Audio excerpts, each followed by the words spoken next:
ஒரு நிமிட பருப்பு சாதம் எப்படி செய்யலான்னு வாங்க. அரிசியும் துவரம்பருப்பையும் கழுவி எடுத்து வச்சுக்கோங்க. அது கூட வெங்காயம், தக்காளி, பூண்டு எல்லாத்தையும் சேர்த்துக்கோங்க. அப்புறமா ஒரு குக்கரில் எண்ணெயை சேர்த்துக்கோங்க. அது கூட 1 டீஸ்பூன் கடுகு, அது கூட 1 டீஸ்பூன் சீரகம், அதெல்லாம் பொரிஞ்சதுக்கப்புறமா பூண்டு, கருவேப்பிலை அதெல்லாம் சேர்த்து நல்லா வதக்கி விட்டு அப்புறம் மிளகாவையும் போட்டு நல்லா வதக்கி விட்டுக்கோங்க. அதெல்லாம் வதங்கினதுக்கப்புறம் வெங்காயம் போட்டு நல்லா வதக்குங்க. அதுக்கப்புறமா கொஞ்சம் பெருங்காயத்தூள் போட்டு நல்லா வதக்குங்க.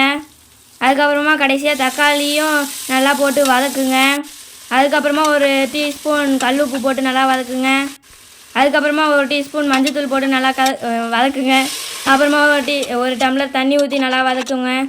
அதுக்கப்புறமா கழுவி வச்ச பருப்பு, கழுவி வச்ச அரிசியெல்லாம் போட்டு நல்லா கிண்டிக்கோங்க. அப்புறம் 4 டம்ளர் தண்ணி ஊற்றிக்கோங்க. அதை மூடி வச்சுருங்க.